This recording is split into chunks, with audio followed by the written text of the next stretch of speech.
testified on behalf of the CIA regarding brainwashing at the United States Congress and said this: as a result of some research where they used hypnosis and narcotics and subliminal technologies and these different programs designed to see just what you could get the human being to do. What he said is this, quote, "We know now that men can be made to do exactly anything. It's all a question of finding the right means. If only we take enough trouble and go sufficiently slowly, we can make him kill his aged parents and eat them in a stew." Governments around the world have spent billions of dollars learning the limits of the human psyche, its capacity to resist, and its tendency to what shall we say, acquiesce, to go along, the ease with which we can all be brainwashed. And we all are being marched while you and I are having this conversation. We're being marched in some really interesting ways. Let's take, for example, the H1N1 vaccine. Mm-hmm. Our government in the United States has cooperated with major television, primetime, shows, the ABC, Fox, CBS, and NBC networks, quote, "Airing this week will be littered with government talking points, putting the United States on par with countries like North Korea and Communist China, who similarly implant state propaganda into soap operas and dramas." Now, this is a local news piece, and there are a number of photographs in this piece, but it's essentially showing that inserted in news, inserted in primetime shows are slots that are saying, "Time for your flu shot," yeah. Remember to get your flu shot. Why? We might look at that and say, well, maybe this is all positive. This is a great way to get people to do it. This is a great way to remind them. But, my office has been contacted by politicians that were interested in using subliminal information to win their office. Really? We've refused to participate in that. That's good. But maybe you're familiar with the infamous Bush ad, where, for all intent and purposes, the word rats was placed over Al Gore's head. Yeah, that's right. In a commercial that appeared, that was a Republican-driven commercial. Mm-hmm. Now, in the United States, most people, we just finished a poll in New York City for a new film that's coming out it's a documentary called Programming the Nation, in which I have a part.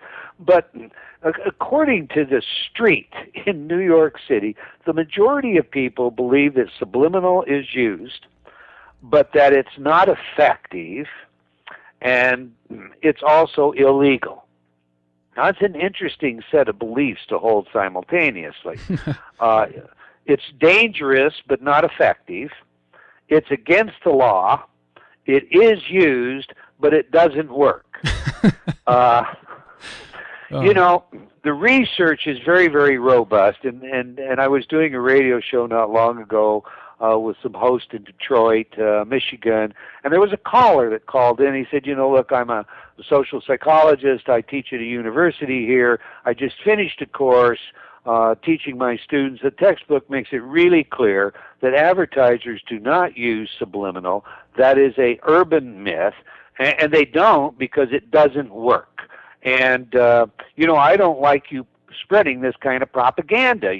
Subliminal communication, there's no evidence whatsoever that it influences behavior. And I had to say, respectfully, I'd really like to suggest that what you do is change your textbook. Maybe get something a little more modern, like Psychoanalytic Perspectives on Developmental Psychology, where Bornstein and others have shown with meta-analysis tools the data is so overwhelming that to say it doesn't influence behavior, you may as well be pre-Copernican and start talking about a flat Earth. Oh, God. One thing that was interesting here as well is you mentioned this, I'm glad you brought that up, the rats logo or the text that appeared over Al Gore's head. Uh-huh.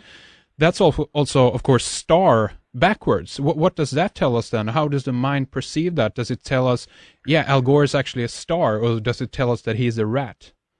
Well, in this instance, it tells us he's a rat, and I'll tell you how we know that. Yeah. Joel Weinberger at Adelphia University in New York actually ran a study where he brought students in and he exposed them to two candidates, and these were fictitious candidates, in a probable election utilizing similar platforms.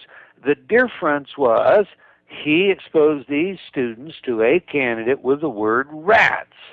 Now, we know, in fact, there was a brand new study, and I'm stepping away from rats here for a second, but there's a brand new study that's all over everywhere. It's in all the journals. It's all over the Internet. All the major networks are reporting on it.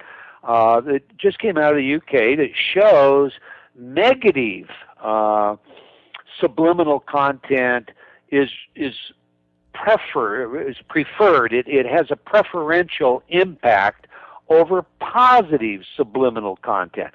So now the word is rats, and what Joel showed was that with his students, those students that were exposed to that pairing tended to rate that candidate lower, and in their mock elections, that candidate lost. Now, this rats ad ran in a couple of places that were pretty profound here in the United States. Tennessee, the home of Al Gore, and he lost that state. Florida, and everybody knows the story that followed that election of Florida.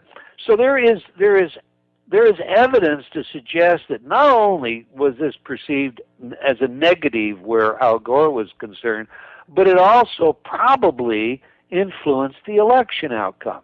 Now, with that said, let's back up. Understand that the Democratic Party went after the RNC over this ad.